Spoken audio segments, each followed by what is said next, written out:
Welcome back, friends, to another Fake Nerds Watch for Stranger Things Volume 2, where we're going to cut the strings from the Puppet Masters ourselves. I'm Ryan Leopoulos. I'm joined by my brother, who's currently halfway into the Upside Down, Sparkz. Hello. He's wearing a green screen sweatshirt just in time for my background. I got the brothers from the Upside Down as well, Brandon T. McClure. Hello there. And Benjamin Magneto, also just known as Ben Magnet. So I also got tickets to the most metal concert in the Upside Down, and I'm really looking forward to it. It was an exclusive show, and only hundreds of millions of people get to watch it on Netflix. Only that's so little. We need more people to watch it on Netflix. Why doesn't everybody have Netflix? Oh, wait. 1 billion hours clocked, because that's an important number that matters, I guess. Yeah, we're here, part 2 of season 4 of Stranger Things. Even though it's only 2 episodes, that's 4 hours of content, baby. They were like, we can't just make it one whole season because there's way too much special effects to get done. And they don't even complete that until the day of release, which is a funny, crazy precedent that's happening right now. If you watched it at midnight, it was not the same show that came out the next day. That's true. That is a weird thing that is currently happening with Hollywood special effects. It was the same thing where Michael and Megan, who I live with, had just watched the end of Volume 1. Mm-hmm. And so they got to the end where Vecna Henry's thrown into the Upside Down. And I was like, I thought I was taking crazy pills because I'm like, I remember this being red. Mm-hmm. I remember this being, but it's now like a sepia yellow color. And then I found out that they changed it. So if you watched it at midnight, it looks worse than it does the next day. So maybe we should not wait. We should not immediately binge it anymore. It's such an interesting precedent that you can do now. And I've always assumed they could do this, but I figured that they would have standards and not. But with streaming, you can just continually update. It's like patching. It's a patching like a video game. They described that's how they described it. It's like, yeah, we patched it at midnight, so it's not a huge change or anything. It's not obviously it's not important to the story, but it's like that is a bummer that those special effects people are literally worked until the second it's released, then continue to work after. Yeah. But we're here to talk about the story and the whole show as itself. Volume 2's out. Ben, before you fall asleep, I want to get your initial thoughts. I loved it. I'm pretty sure that the more we talk about it, there's going to be a few nitpicks I'm going to have here and there, but as a whole, I had an absolute blast with it. It was essentially, this was like watching a 4-hour movie, in a way. The part or volume, the first episode of Volume 2 was like an hour and a half, so it's like, okay, this is like a good part 1. The second was a really good sequel. I love how it just goes straight into this is not the ending of the show it goes straight into this. We're not done yet. We have one more season to go. So I'm hyped on it. I cannot wait for season 5. Hell yeah. I also cannot wait for season 5. Just like Volume 1, I am pretty hot on it as well. The problems I had with Volume 1 continue into Volume 2, but they also get worse, unfortunately, in my opinion. I was actually, of all of us here, I was more of a fan of the Russia stuff in Volume 1 than you guys. But in Volume 2, we just decided to leave, come back, leave, and come back again. Mm-hmm. And that I got bored of it. Right. And even I love Yuri, and I love, I forget the other guy, the cool Russian guy that Hopper's hanging out with. And all the acting's great. I have no problems with any of the acting, but so much of the plot is still being diverted for kind of, they don't have a good reason because they need to expand the plot until the next season. And I get that. All the stuff with the kids in Hawkins, I still love that. All the stuff with Elle, I think is great. It's just unfortunate that the side stuff still feels like it's side stuff to me. Sparkz? Yeah, I would echo a lot of what Ryan just said because, for me, I think that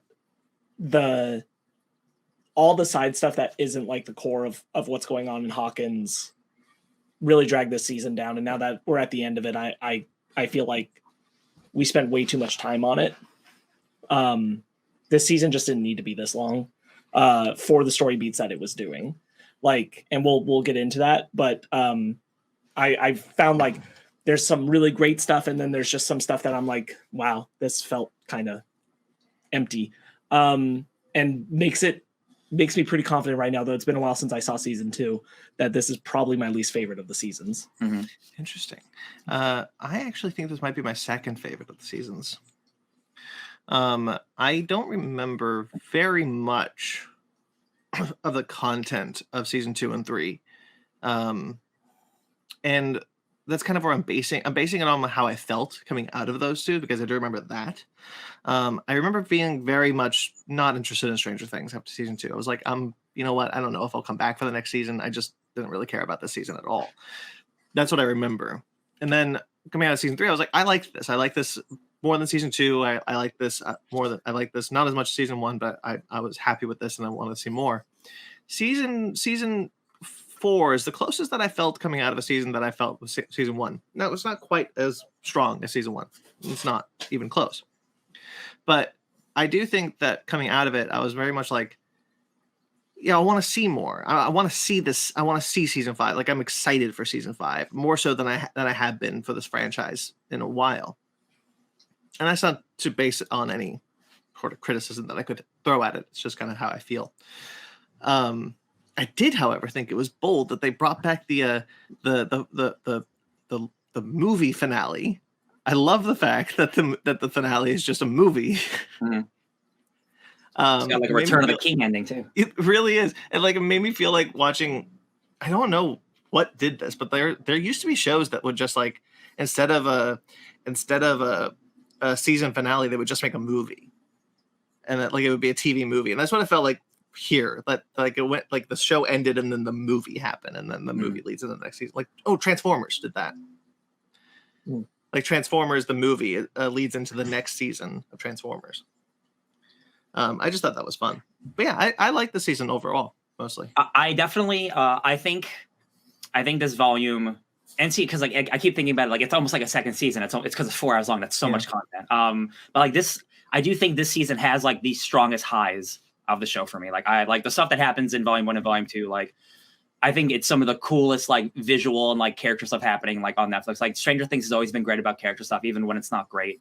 Like the good characters, not some of the side characters that we'll talk about. But yeah, like I am with you, Brandon. Like I am. This is like it's weird because this isn't my favorite season, but it's the most I've been excited because like whatever the season 5 is going to be crazy with how the finale ended. So I'm super interested. Like I am still invested in the show, but like I just feel like they took such a long time with the Russia stuff, and I was a big defender of that, and then like half the kids are like lined up for 45 minutes of an episode, and I'm like, well, they could have been doing. That did bug me. That was that like we like they in the final episode when Robin, Steve, and Nancy all get lined up, they are gone from the movie from the last episode. Sorry, I fell into my own joke. Yeah. They are gone from the final episode for 45 minutes before they show up again. That was ridiculous. Big problem. Yeah. Big problem. And I thought they were going to do an Infinity War, and I thought all the characters. I thought because they were telling, it's a big body count this season, and like if you count all the nameless people who died, it absolutely is. I thought they were going to kill everyone off, and then we were going to do a time travel thing, and I'm like, first of all, I'm glad they didn't do that. But also the resolution that we got is also like, I feel like you forgot everything that happened in that 2 days later section. Kind of just people don't talk to people, and things are kind of just forgotten, and I'm like, that 2 days later thing kind of bungled me up a lot because there's a lot of character stuff that just gets completely waved over for this entire season of things that just happened. I agree. But before we get to like the very end, like let's talk about like the core of the plot. They have this incredible plan. I think the plan is very cool of how they're going to get Vecna, kill Vecna. It is a 3-stage plot of the Upside Down and the real world. They have to trick Vecna. They have to lure him. They have to do all this stuff. I thought all this stuff was really cool. I thought it was a cool plan. What about you guys? Mm-hmm. I agree. I like these. I like, again, much like I felt with season 1, with season 1, volume 1. Mm-hmm. I like the Hawkins stuff a lot. Everything that's in Hawkins, I'm like super invested in. I think it's compelling. I like all the characters that are involved in it. And really, I have no real qualms with anything that happens there, except for Nancy, Steve, and Robin disappear for 45 minutes. Yeah, I think the strongest acting stuff is coming from that Hawkins stuff, and I think Elle is doing a really, really good job too. Like no disrespect to that, to Millie Bobby Brown, but like, man, Lucas and Max, and even Dustin, but Dustin, like all that stuff is also good. But like Lucas and Max are so good this volume. Mhm. Like, holy shit, man. Like, I know like some of that stuff was like improv just because like they're so good at like being in those characters, but like the stuff with Max and Lucas in that attic, and them just like being so real, and then Lucas like being like the Vecna of like, yeah, maybe you should kill yourself and all this stuff. I'm like, this is so compelling. Oh my god, like I was so enthralled, and anytime we cut away from it, I was like, no, come on, it's okay. They were the MVPs of the season for sure. Yeah. I'm gonna do this real quick because I can already tell I'm gonna come across as the negative Nancy this episode, which is not how I intend to, because there's a lot I like, and I'll even amend my statement right now because I'm thinking about it. And all the Hawkins stuff is worth more than whatever season 2 had going for it. So this is not the worst, but it's not as good as season 3 to me. Yeah. Overall. But I agree with Michael's sentiment, which we both shared, that Eddie playing Metallica around all the bats with a guitar from the Upside Down is worth the whole season, regardless of anything else. So it's a net positive, regardless of what I say following this. Yeah. That makes it great. We're cool. But putting that aside, like can we do all the Russia stuff and I just want to put it aside and be done with it. Yeah. So my problem with the Hopper and Russia stuff, and it's the problem that now I have, like, that the whole season is done, and I kind of hinted at it the last time we talked about it, is that there's just not character change happening. Yeah. Nothing is happening with the characters. Like, it's a fetch quest. It's got fun stuff. I enjoy Murray and Joyce and Hopper and Yuri and the other guy whose name I forget, but the one who was helping Hopper. Drac in a car, yeah. Well, yeah. Yeah. I enjoy all those characters, but nothing is happening. Enzo. Thank you, Enzo. Yeah. Nothing is happening to them. Nothing is changing them. From the beginning of this season to the end of this season, they're the same characters from season 3. Mm-hmm. Nothing has happened to them, really, other than them having done this Russia story.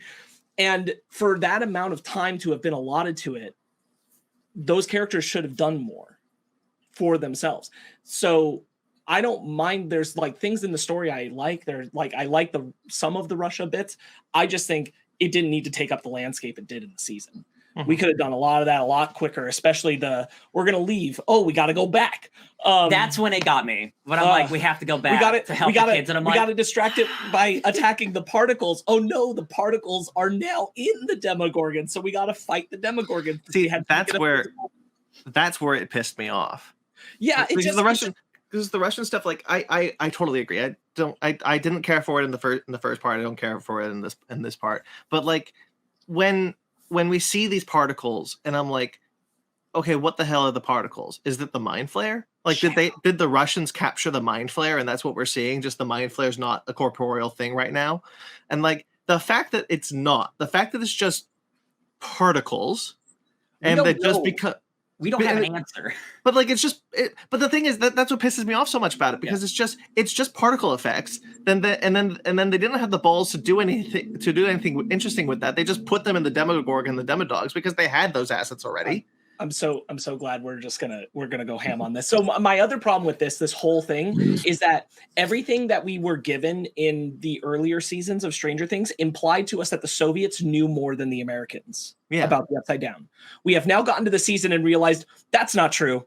They don't know shit. Like, and like they might even know less, and that just made it all like so like the Soviet thing just totally fell apart on itself and just became nonsense and became just there to keep Hopper away because Elle can't go through what she has to go through in this season if Hopper is around. That's it. Yeah. That's it.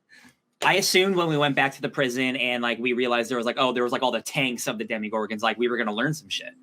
And then we just have like kind of like mindless action scenes, which can be fine, but like we've seen that all before in the same exact scenario.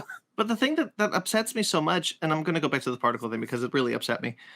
What did the particles do to the Demogorgons and the Demodog? Sorry, the other way around. There's one Demogorgon and multiple Demodogs. What did it do to them, though? Did it change their color? Because I'm colorblind. I can't tell. Did it change their color? I'm going to try. So, theoretically, when the Demogorgons and Demodogs are in real-world Hawkins, they being hurt does not affect the hive mind. They're not connected in a way that would hurt the hive mind. but because the particles went in them, they're now connected to the hive mind, so it matters, which is the most forced writing bullshit thing to try to make Hopper and his story matter to what's happening in Hawkins. How do they know that? Like, his whole thing is like, we have to help the kids on our side of the world. How do you know it's going to help? How do you know anything about any of this? All you've done is fight a monster before. It was the most like, we gotta find a way to connect this. Yeah. It's boop. And I would have been fine. Like, honestly, if we would have gotten like them looking through lab stuff, like reading a bunch of stuff, learning about the Demigorgons or the Upside Down, I would have been fine with that if we've got some like resolution to why they were there. Yeah. But at the end, it's just they have to be there because I can't get the Hawkins jet. And I'm like, oh, but we did that all last season, last volume 2. And But again, their stuff was so much more interesting last season because it was them still learning about like what the Soviets were doing in America and all that. Again, this was when the Soviets were more interesting because we thought they knew a lot and had a lot of control. And so season 3 is like actually doing compelling things about why the adults are not connected with the rest of what's going on in the story. This one, it feels like we just couldn't have them around because the rest of the story can't happen if they're there. And that felt so bad. Yeah, I still really like Yuri and Enzo. Like, they're fun. I still love like Yuri being like a coward, and Enzo's like, "What happened to you? You used to be like a hero." That is a good like moment. the helicopter returning like is a great moment, but I'm like, man, I feel like I didn't need an extra 2.5 hours to pad that out. You know what? Honestly, I'm just gonna say, I don't think I needed the Russians in the show at all. having this be the direction that it went after the last season, because I felt this way after the last season too. I was not sure how I felt about the Russians being involved. It felt too big for this show, and I was just kind of like, this is too real world. Like now we are having these kids fight a real life government in our world, not an extra dimensional threat. And regardless of what the scale of that is, it doesn't matter. But I always felt kind of weird about that. That's one of the issues I had with season 3. Coming into this and having this be the direction it went, I'm like, honestly, you didn't need the Soviets at all in this show. You just take them out. It doesn't change anything. I won't go that far. I really like season 3 actually, and I think the underground Soviet stuff works. And like in it being a 1980s thing about like the Soviets are trying to do what the Americans are doing. It's always it's an arms race, like in the 80s, like Cold War. That all tracks with it being an 80s TV show. So like I really liked Russia stuff. I just think we spent too much time in a Russian prison. Like they just meandered a lot. Well, and I agree real quick. I agree with what Brandon's saying to the extent of the seeds that were planted there. Yeah. Now they have come to this fruition, and I'm like, well, this was bad fruition. Like this is not paying off what that was in telling us about the Soviets, and I think just like really just totally implodes on itself. See, that's what I'm saying. That's what I'm saying. If it had come to a better fruition, sure, I wouldn't feel this way. Yeah, but now it happened here, and I'm retroactively just going like. That's the difference between us. I don't retroactively dislike something because of something that happens in the future. I still love season 3 a lot. So like I'm not gonna hate it. I'm not saying that I don't. I'm not saying that I don't. I just don't think that it was worth it. That's what I'm saying. It wasn't worth it to include the Soviets. That's fair. Yeah. The thing about the Russia stuff, especially in this volume, I will say it was the weakest part of the volume. Like the Russia stuff in the first volume, I was really engaged. I wanted to see how Hopper, Enzo, and Joyce Murray, I wanted to see how that played out. And when they met up, it's like, okay, I've been fine. Like a few scenes in the first episode or whatever. It's the first episode of volume 2 of them, like, trying to convince Syria, like, we need to go back. And I would have been fine with all that happening in that episode and leaving the movie with them finally coming home. I didn't really need them going back to the prison. Although I will say when Murray comes up with the flamethrower, that is pretty cool. Yeah. There's cool moments there. Yeah, like I do think that Hopper fighting the Demogorgon is a good moment. With a freaking badass looking sword that I want on my wall.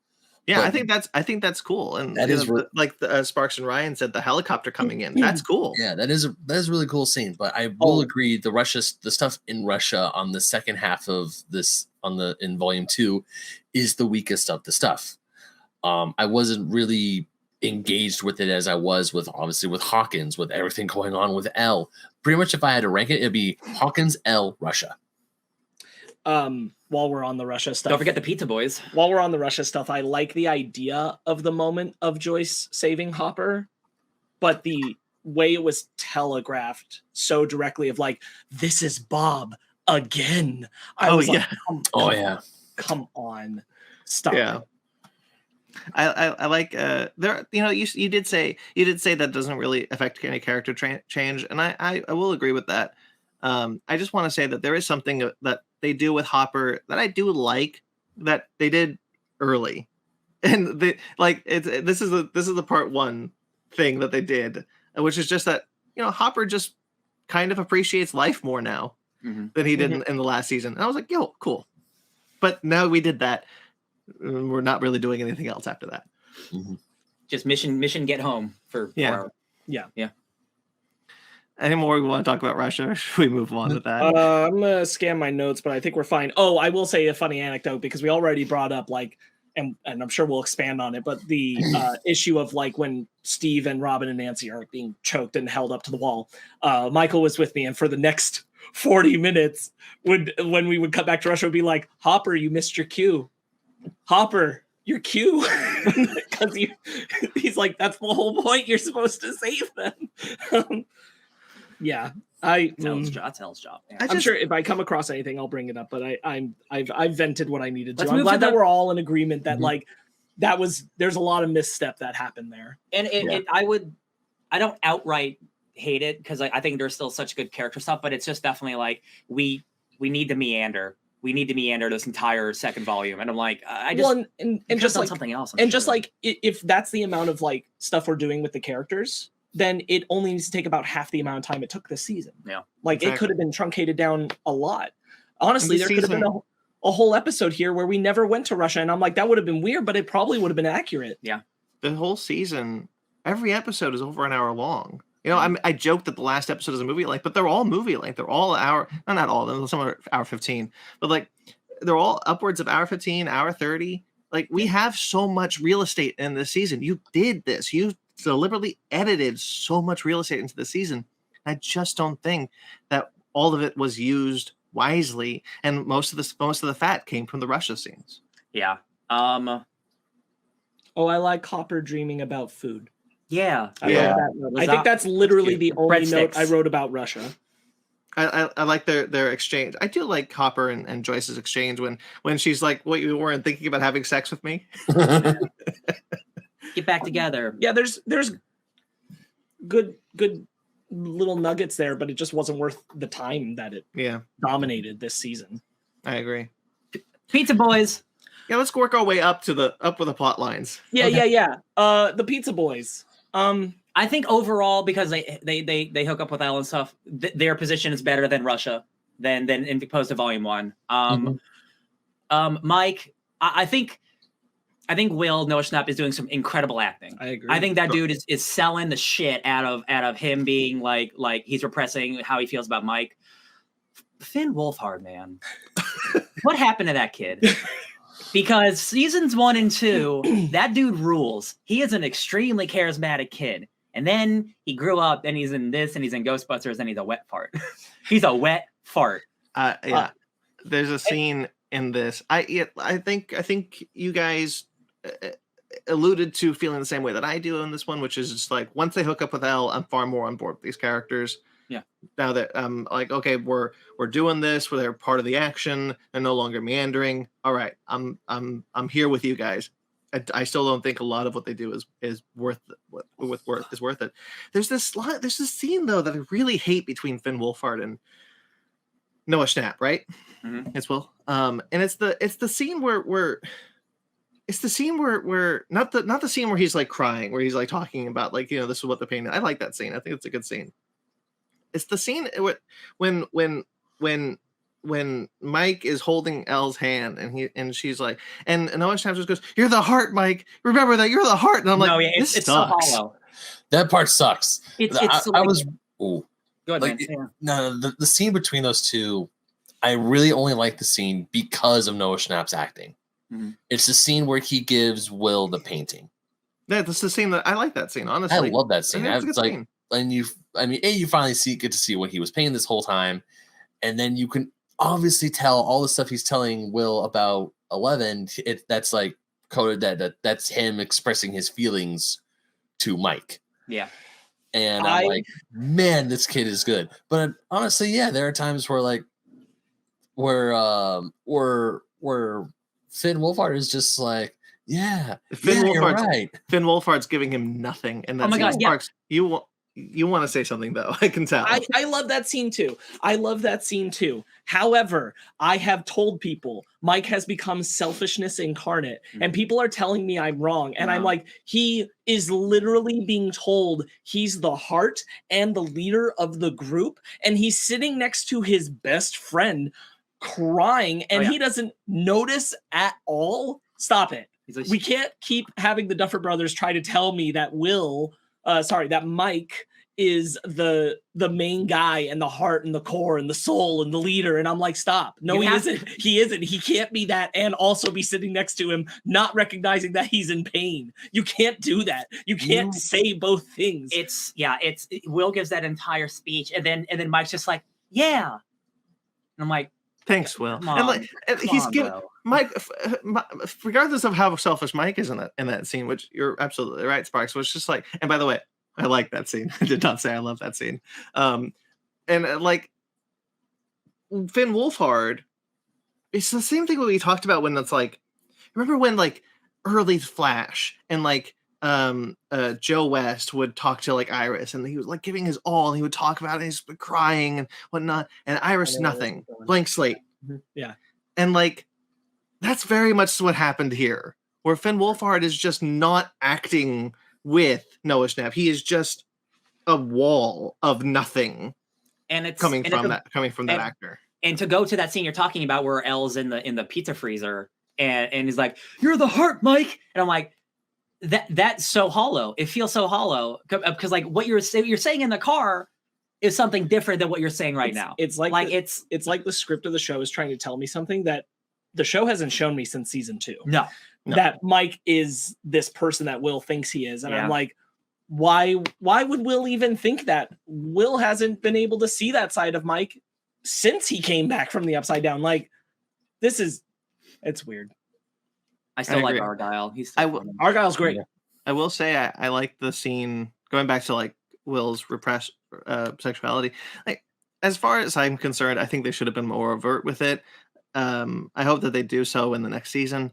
But I like the scene with Jonathan and Will when they're putting the salt in there. I think that's a good scene, like, quite honestly. I think that's a great scene, playing off the scene we were already talking about. Jonathan's looking back in the rearview mirror because he's empathetic and thinks about other people, unlike the other person sitting next to him. Unlike the heart. Unlike the heart. Was this Captain Planet all of a sudden? Mike can get fucked. Anyway, I'm so sick of that character. I want that character to die. But the thing is, it's not even true. It's not even true. The Duffer Brothers know it's not even true because Dustin is. Do they? No, but they write Dustin to be that character. I know, but I'm not entirely convinced the Duffer Brothers recognize that Mike is no longer the heart. Yeah, I still think they're operating like season 1, season 2. Let's be clear. The heart of the show is clearly Dustin, Steve, and Robin. It is. It is 100% them. God, yes. Clear. That's it, 100%. So I would just want to say, like, I actually am grateful, I think, yes, that they were not too overt with Will. Like, it's there. Subtext is clear. It's there that Will is gay. It's not like they're not doing that story. If this were a show that had not already had a character previously profess that they were gay to someone at a time period when that was a very, very hard thing to do, I would maybe be more critical of it. But because we've already had that, I'm like, I don't mind that this is a more subtle pick up on the subtext clues thing rather than being overt. I'll agree with that, because I think in the first volume of the season, I was very critical of it because I thought it was too subtextual. It was too much in the subtext. But here, they really do elevate it to make it clear that it is the subtext of what's happening. And it's the Jonathan scene that makes me feel that way. Yeah. If it were just the scene in the car, I would agree with you. I would say they needed to do more. The Jonathan scene makes me go, no, we covered it. Jonathan is saying without saying, I know. Yeah. And Will is acknowledging without saying it, I understand that you know and are supporting me. And that's clear enough. A+. I think that was really good. Pay attention to the subtext scene. I thought that was really well done. Yeah. So I had no problems with that whatsoever. Yeah, I have no notes about that scene either. I really enjoyed that because we also didn't get a whole lot of Jonathan and Will interacting with each other throughout the entire season, and this is the essentially the first scene together where they really do reconnect.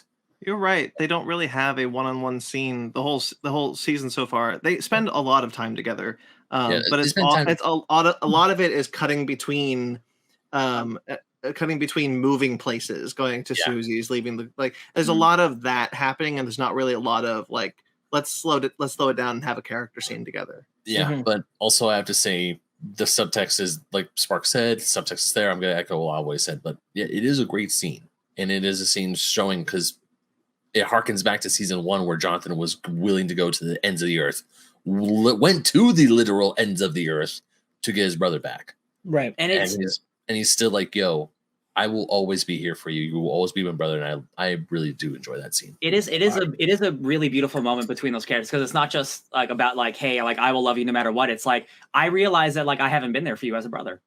I've been trapped in my own world and family is important and I do love you no matter what. And I will always be there for you. So it's it works on multiple levels. I'm oh, this is so nice. Yeah. Why can't this happen for other characters? Oh, and it's nice because Will hasn't had anything to do in seasons now. Yeah. And it's really great that we actually get to do something with that character that progresses it. I wish there was more, which is really my only issue with the scene. And it's not even an issue with the scene. It's the fact that there isn't more for Will to do in the season. And there hasn't been since he wasn't the main person being taken by the Upside Down. And that's what's so crazy is because we're on year 6 of Stranger Things at this point. It's been this long since the show started. Will and Mike were the main characters basically. Yeah. And then we got so many great supporting characters that just ended up being better, I guess, in terms of telling the story they wanted to tell, that just Mike and Will just got left on the wayside. And it looks like season 5 will focus on them more because it's oh, it all goes back to the beginning, yada, yada, yada. So, if Will wasn't the star of the next season, I'd be what was the whole plan this whole time? What are you guys doing with this guy, this poor actor? I think, and I think, honestly, again, with the whole season done, I think they made a mistake of putting Will and Jonathan out of Hawkins. Yeah. I think that ultimately turned out to be a mistake because in the time between seasons, I can't even believe in what's developed between them because they have not been around each other. I keep forgetting. So it makes it so that there's just this absence of time spent together. Yeah. That makes it so this is even harder for me to connect with. Mm-hmm. And it ultimately serves to have them have been apart for the time of the show, and so that they're having to do their different adventure, which I think to some extent I'm willing to be a little lenient on the kind of bullshit of putting some of these characters apart from each other because I'm sure that was an amount of COVID to keep them apart, smaller groups of the cast and everything. But it doesn't work for the story. It doesn't work for the relationship they're trying to sell me on for some of these characters. And I think Mike and Will suffer the most. And it feels like Will, I always forget Will has the thing where he knows when Victor's around. Oh, yeah. I'm I feel like that would have been really useful this season, right? If he can detect monsters. Because that happens once a season. I'm oh yeah, you got powers of your own, my guy. That definitely probably would have been useful. There's one scene between Mike and Elle that I really like that I think really attempts to do the legwork to make their relationship work. Which is the scene in it's not Pizza Planet. Pizza. Yeah, no, it's the other pizza location. Yeah, yeah. What's Surfer Boy? Surfer Boy Pizza. Surf Boy. And it's when they're kind of goofing around with the pineapple pizza. I think that's a really sweet scene. Mm-hmm. Yeah, quite honestly. So my favorite thing about Argyle is learning that he is an NPC who happened to go on an adventure. Because apparently every Surfer Boy pizza has an Argyle. Hell yeah. Love it. I just love when he goes up to the Surfer Boy Pizza, walks in, and just you see the other guys, and he's my dude, I loved his feeding at the fellow Surfer Boy, but we got closed, no pies tonight. And then they buy him off. Would you want the blue stuff or whatever it's called? Super Maui Wow. The purple palm tree delight. Yeah. That was funny. Yeah, I like the other Argyle. I think Argyle ultimately was a net positive for the show, quite honestly. At first, I wasn't really too hot on Argyle. And then, the more we interact with him, when he's talking to Jonathan about Nancy, and he's no, dude, you got to face your problems head on. He's like, you gotta talk to her about this, man. Little Nina, what if she's a little woman? Yeah, small woman could hide behind a small tree, man. Yeah. And then he's like, ridiculous. yo, look at these tracks. These are fatties. I Yeah. was like, he brings a lot to the fudge, what am I trying to say here? I don't want to say he brings a lot to the story, but he does bring a lot to that group of characters. Sure. He's good levity. And, yeah, he is. I mean, I was really scared he was going to be like the annoying, stereotypical stoner comic relief guy who's always like, no, man, you gotta, who has like maybe the one little nugget of wisdom at the end of the show. But he was actually very fun to watch and fun to be with every time he was on screen. And he So got I really appreciated that. Because the main thing is that he's the character who's experiencing all of this for the first time. Mhm. And that automatically brings something fresh and fun to it. Besides Eddie. Eddie's also a character experiencing a bunch of this for the first time, but Argyle is the one with that group who's doing that. And that's like really, Susie in the last season. yeah, and that's really nice. It's really nice to have that. So we want to talk about what happens with Elle in this part? Yeah, it piggybacks into Yeah. it. Yeah. He said the thing. I said the thing. Because this is also Elle's breakout when Papa, what's the guy's name? Brenner. When he helps her escape, and I'm so glad that guy died. Finally, I was scared that Owens was gonna die. I think he's fine. I think he's safe. We didn't see a body. We didn't see him die. Although the coming out of that escape hatch and seeing all the like scientist bodies, that was a hell of a thing. And then Brenner being shot down. I think it's a good scene. I think it's a good scene for Brenner because it's like we finally get that character off the board. We don't have to deal with that trauma that Elle has anymore. I mean, we will, but like not through him. And then we can also kind of give him a Vader redemption almost. Like, yeah, I did some horrible things, but like, I believe in you. Ugh. I actually really love his last moment with Elle. He's basically saying like, I need you to understand I did this because like I love you. Tell me you understood. Tell me you understand. And she's like, Bye. Yes. I'm like, oh, it's so savage. That's really, really good. I really like that. I think the last shot of his body is weird. When he rolls to the side and then we do the like up above his body and like the circle and it's like, what a tragedy, Brenner. And I'm like, I don't know if his character earned that shot. I get that. It was very operatic. It's a weird emotional beat that I'm like, No, I'm kind of looking at this. I'm like, dude had it coming. I don't feel sad for him. And that's what Elle says at the end when he just says when she just says goodbye. Like that, it's like, yeah, in his own warped way, he does like Elle. He does love Elle as a daughter, but he's a monster. Yeah. And he tortured her. I'm sorry, and Elle. she won't, and she's at a place in her life where she recognizes that and is not able to be like, oh yeah, it's okay, abuser. She's capable of saying like, no, screw you. You did this wrong. I don't care if your intentions were pure. Yeah. Also, I'm sorry. Elle has a father. His name is Jim Hopper. It's true. I love all the stuff between like the parallels of Elle and Brenner and Vecna and all that stuff of like creating monsters, like monsters beget monsters and stuff like that. I think it's really fun. I still like Vecna as a villain. I think he's great. I love Jamie Campbell. I think that's his name as Henry and Vecna. Love that dude. He's super imposing. The scene before the escape, before Brenner knocks her out, it's like you need to understand now. Like I love you, and like we will all die unless you're the most powerful you need to be. And he's like, but you're the monster. You're the bad guy. Like I love all that stuff. I think it's all really well done. I love an evil government coming to stop the scientist government. I love governments fighting each other. I love that evil government guy who's like. When Owens is chained up, he's like, she's just a girl. She's our last hope. Come on, Jack, or whatever your name. He's like, I'm killing that bitch. I don't care. And I'm like, oh my God. That's the part where I'm like, how come nobody just like showed Sullivan the evidence that it could not have been 11? because they're just tracking her for these murders in Hawkins. Yeah. Supposedly. That's the main reason Sullivan's after her. And I'm like, well, they clearly have the stuff to show that wasn't her. So I don't know why they don't give that over to spare Eleven's life, but whatever. I mean, I can't fight that really, because like I'd have to rewatch the show to see like all the details, but like it is a small like contained government thing. Like I don't think a lot of Eleven's files would be out just all over the open, and they can't just give them out willy-nilly. No, for sure. Like, but I'm saying when they go to the facility, that's the thing is when they go to the facility, he has the papers that they're showing her about how Henry's killed, his past, and the killings that happen now, and who's dying in Hawkins. They show those to 11. Those are at that facility. And I'm like, if you just show those to Sullivan, it's not 11. It might also be a situation where honestly, like they don't care.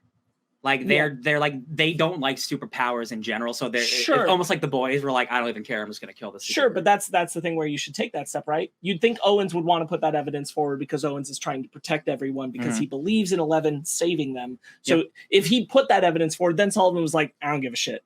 That's different. We just don't even get them getting that evidence. He's just like, I don't believe you. If Owens wasn't locked up, I'm sure he would maybe. And I do like Owens' scene when. You know, when he's like, we always said this wasn't supposed to be a prison. If she wants to go, she can go. And Elle says like, I want to leave. It's like, okay, pack your stuff. And Owen's like, okay, we're leaving. Yeah, I like that a lot. Trail. Yeah, I would definitely say Owens is, I don't want to say sub MVP, but he's a good guy. He's a legend. I really like Dr. Owens. Paul Reiser's having a very good year. He's having a good year. Ben, you're not caught up on the boys, are you? No, I'm caught up. Okay, I'm just making sure. I'm not caught up. I haven't seen the last 2 episodes. He's still on the third one, so you've seen him. Good. As I like him so far. Anyway. Any more notes on this one, my guy? Oh, shit, I'm sorry, Ryan. When you said he's a legend, it did not connect. I was like, who the hell is Ryan? I mean, why did you bring up the boys? And then it's like, okay, yep. You know, when I was watching that episode of the episodes of the boys, when he shows up, I was like, why does he look so familiar? This is so strange. Where have I seen him before? You're right. This is a very strange thing. Strange thing. Weird Stranger thing. I did like the revelation that Papa has always been obsessed with finding Henry. That's what he was doing, was having 11 search the dark for him. Yeah. That's what it all was about always. I like that implication. I think that's really good. Oh yeah, and when Brenner and Elle's like even after everything he's done, like you still care for him, and Brenner's like, yes. Like Brenner does, even though he is a monster, he does care for these children. He's just handling it in the worst possible way. Yeah, I think everything with Vecna, all the revelations, but I talked about this in the last part when we discussed it, that like do you think we'll ever get an answer to the Upside Down? We did. And that's exactly the kind of answer I expected and wanted, which is that, like, you know, when one came to the Upside Down, it didn't look like it did, and Demogorgons were already there, and he created the Mind Flayer. Cool. We're different. I'm not convinced. I need more information, and I know we're gonna get a lot in season 5 because like they very left it open of like, I was an explorer, I found this place. That's the extent of the answers we got. So like we're definitely gonna get more. I'm just so curious how a barren Upside Down becomes a gross monster Upside Down. And that's where the answers are coming next season. I'm really excited. Well, the monsters were already there because we see the Demogorgons. But the vines weren't. Sure. None of the monsters. Vecna, he's the thing that infects the Upside Down to be what it is. But we don't have enough information how it gets there. Why is the barren Upside Down now 1983 Hawkins? That's the answers we don't have, and I'm most excited to find out why. I think the way I took it, and as Sparkz will say, we're different. The way I took it, which is just that, like, he was able to shape the Upside Down and created that Hawkins. Yeah, but I don't know how. We haven't seen any other place in the Upside Down. We haven't seen Russia in the Upside Down. We've only ever seen Hawkins.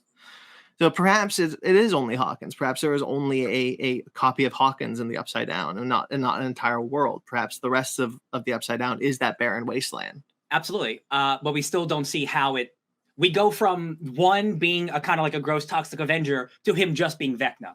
So we have that entire time of how he becomes that and creates the Hawkins that we know. So like that's a bunch of answers that I'm like, I'm thrilled to find out more.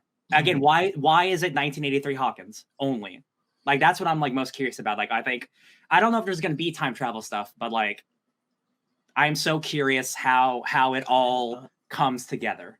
I am in a positive way, really excited about them explaining more, because I love the idea of Vecna being an explorer.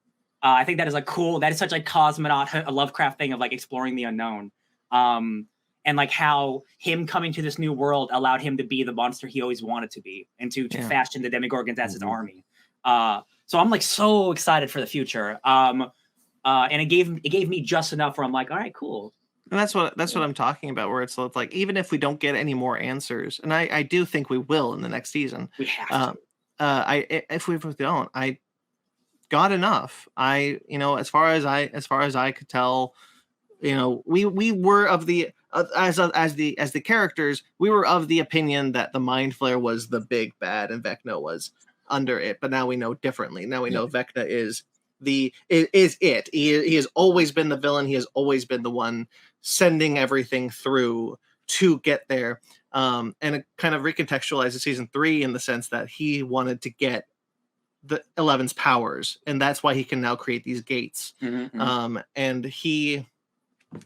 so I even if we got nothing more, which I don't think is the case, I'm happy with these answers. One of the things I also want to give a huge credit to the Duffer Brothers and just to the show in general is how they take these Dungeons and Dragons style monsters and creatures and just level them up in scale. Like when we first heard of Vecna in D&D, or also even from Critical Role, because the first time I heard of Vecna was from Critical Role. Yeah. Is in Critical Role, spoilers, he is an ascended god. He is the biggest bad the party has ever faced, and he is the worst of the worst. Mm-hmm. So when we hear the name Vecna, I'm like, oh shit, they're going that route. Because we had the Demogorgon, which is another D&D creature, the Mind Flayer, of course. I was expecting to see something else, but the fact that they're no, Vecna is the true big bad, and they're keeping to that D&D style lore, you have the Demogorgon, the Mind Flayer, and then Vecna. I really appreciate that for some reason. I don't know why, because Vecna is the biggest, baddest villain or one of the biggest, baddest villains in D&D. So Joe Manganiello cut his hand off and now owns his hand. He does. That mother effer. Sparkz? I preferred not getting too many answers about the Upside Down. And I didn't mind Henry forming the Mind Flayer, but I don't like the implication that he's responsible for everything about the way the Upside Down looks and functions. And that bums me out. That's what I feared from the end of part 1 was going to happen. Yeah. And going into it, I was like, I still don't think we have enough answers, specifically because the Mind Flayer, the thing behind me for the visual people, it looks like Vecna shapes that cloud to become the Mind Flayer of some sort. I'm still not convinced that thing isn't some type of powerful entity in its own that is just using Vecna. I'm not convinced of that either. So I still don't think we have all the answers. Vecna might be the one in charge, but I still think that the Mind Flayer is the source of the power that he's using. I think that I'm talking about the 1983 upside down stuff. Okay. The fact that if Vecna is the one who orchestrated it to appear that way, the Upside Down becomes less. It feels like it's more restricted and less imaginative. In some ways, I just come at it I think I preferred having less answers about how the Upside Down works from season 1. Yeah. I didn't need to know exactly why it was the way it was. That's interesting. I kind of like it just being a mystery. Interesting is how all three of us are coming at these answers. Where I personally don't care if we get more. Ryan is excited for the potential of more, and Sparkz is less. Yeah, I like the Upside Down as who the fuck knows? It could be all kinds of things. I didn't need answers to how the Upside Down works necessarily. That's not something I ever needed. That's a David Lynch fan for the end of Stranger Things. It's true. Yeah, I didn't need clarity on why or how. Yeah. For me, it's just a point where if you don't give me the answers, I won't ask for them. But now it's into season 5 where like they want to explore all this stuff. So like I'm always a fan of like, if you want to explore, I'll be there for you. Just make it good.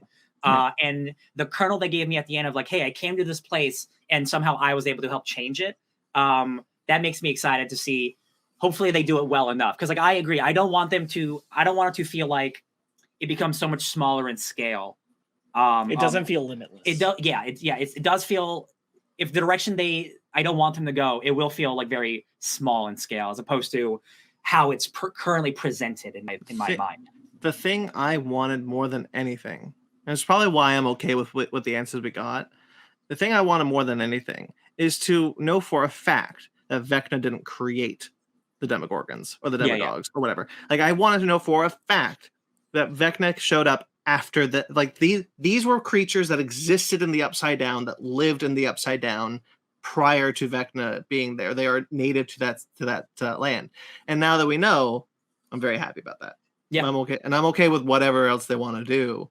Really, I am. See, again, I agree, and I am interested how he like gained their trust, or he can control them, like connected them, or does he control them with the shadows? Every time he sends a Demogorgon, he has to put a little bit of the shadow mind flayer in them to make them work. Like, you know what? Actually, that's a good question, because perhaps the mind flayer is the hive mind that he controls. That's what I'm. They're connected in a way. Again, they don't give us enough information. That would also kind of explain the particles shit that happened in Russia. No, that's what I assume. Like that is why it does make sense again, because I listened to the Ringer episode, which they do a lot of explaining for it, of like the Russian shadow particles, which were put into the Russian Demogorgons. That is how they are connected to the kids in Hawkins, because that is what makes it all a mind flayer situation where it's all connected. So the Russia stuff does impact the human stuff or the Hawkins stuff. It just execution was bad. But like I see the intent there. It's just kind of confusing if like they don't explain it at all. You have to assume it. I would agree with Brandon if they had revealed that Vecna also created the Demogorgons, or at least left that unclear and very likely the case. I'd be like, man, hard pass. I would definitely feel that. Sucks. I'm so glad he did not create them. Yeah, I agree. But it's just the one shot where he just looks over. There's a Demogorgon. Cool. Yeah. But it's that like. You're at the notch of like that's the bar they had to stay under, and you're cool. And I'm like, my bar was a little higher up. I'm like, man, he can't have just like made the place look the way that it looks. That's come on now. Yeah, I don't think we have enough information, luckily. If the particles were explained to be parts of the mind flayer in Russia, kind of going back to that, I think I would have been more okay with that, with that whole thing happening, because like. Now that we're kind of talking about it and kind of like workshopping and, kind of having this kind of thing where the idea of maybe the mind flayer is the hive mind that connects everything within the Upside Down, and Vecna is controlling that. And that's how he controls the Upside Down and controls all the creatures within it. Like, okay, cool. That's actually kind of interesting that I'm into. And if we want to explore that in the next season, that's kind of fun. I'm into that. Yeah, that's there was more, but I forgot it. No, yeah, I am with you, because like once I saw him do the thing and it shapes into the mind flayer, like okay, there's a connection there. Like that mind flayer thing needs a physical person to help him do its thing. It's a symbiotic relationship of some kind that we'll probably learn about more. Why don't I move into the juicy good shit of the show? I will say just real quick before the juicy good shit. I appreciate the Vecna mind flayer connection thing works for me because it answers why was the mind flayer's like desire so human in a sense. The way it engaged with the kids so personal in a human feeling way. And so like answering that question with this was satisfying. That connection of Vecna creation I don't mind. Well, one of the things that I've harped a lot on our channel about how I don't like the trope, everything is wrong.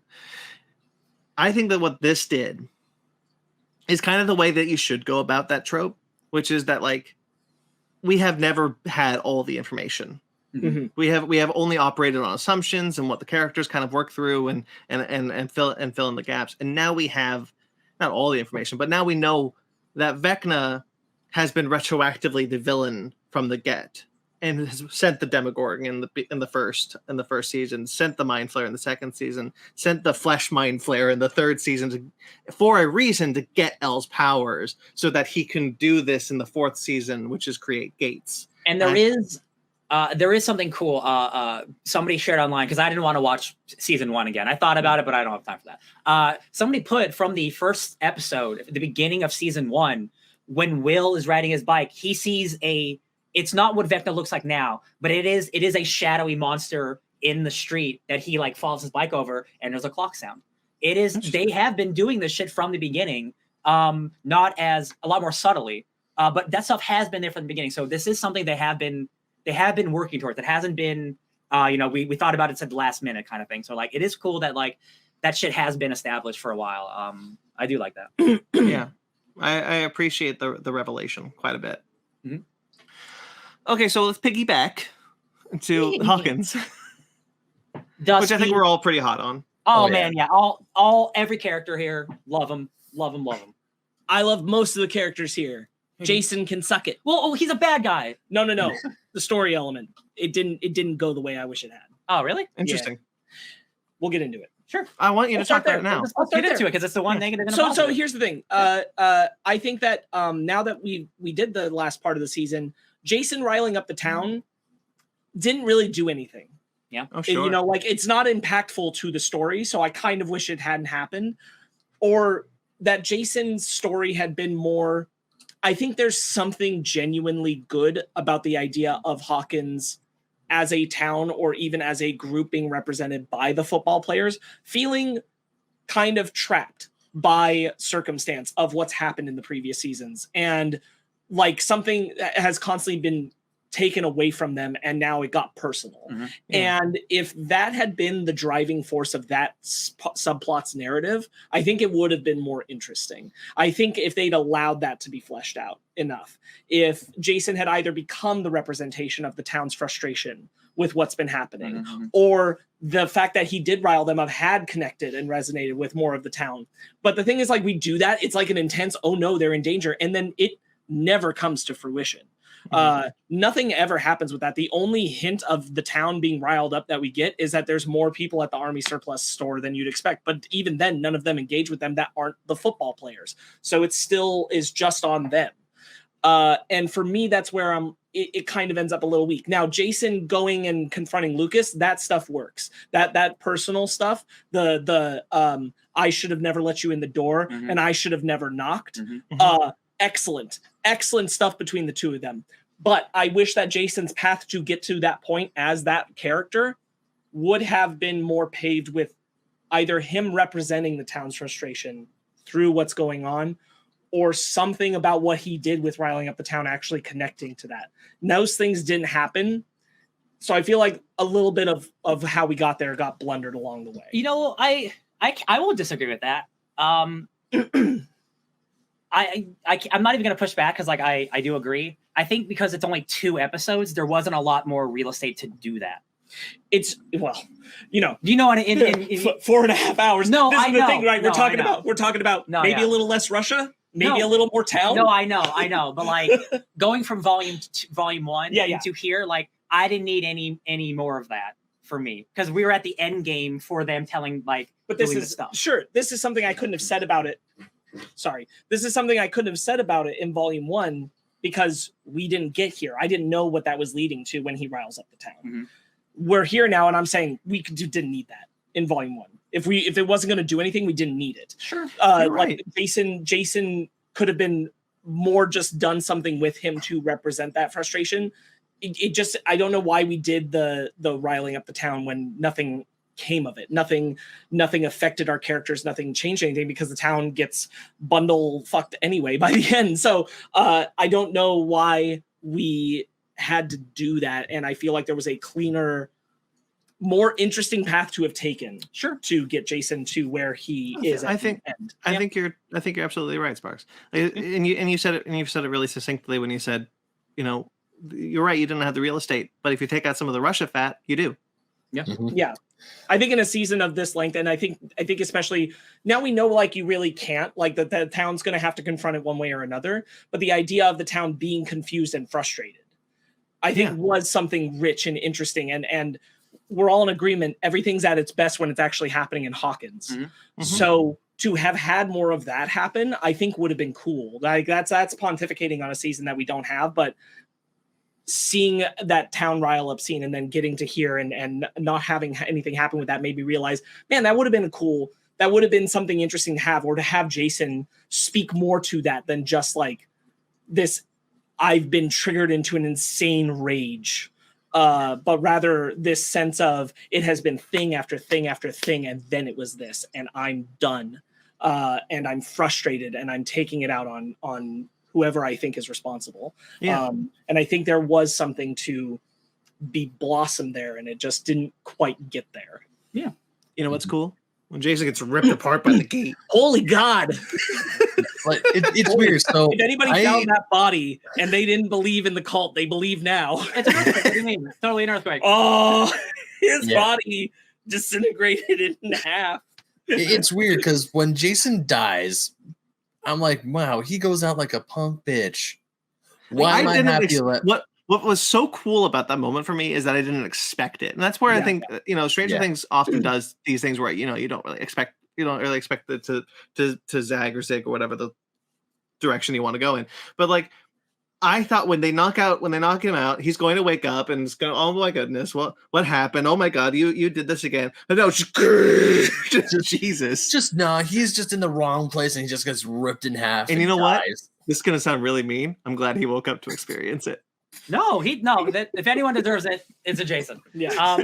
I don't know. I wasn't hoping for Jason to die, but at the same time, I don't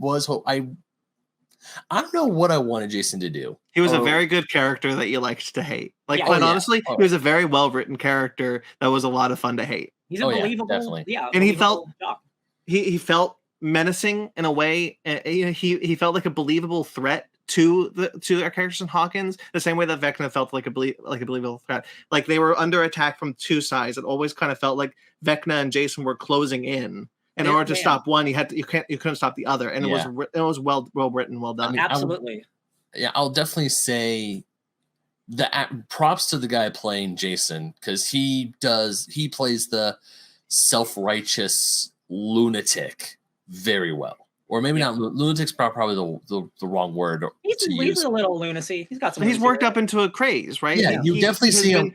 He is blinded by his grief. He is blinded by his hatred. He grieves the loss of this woman that he loved, and he is looking to blame it on someone, and it's being heightened by what's happening in the real world at the time, which is the D&D scare that everyone's thinking, oh, the devil's done it. They're not too far off in this world, but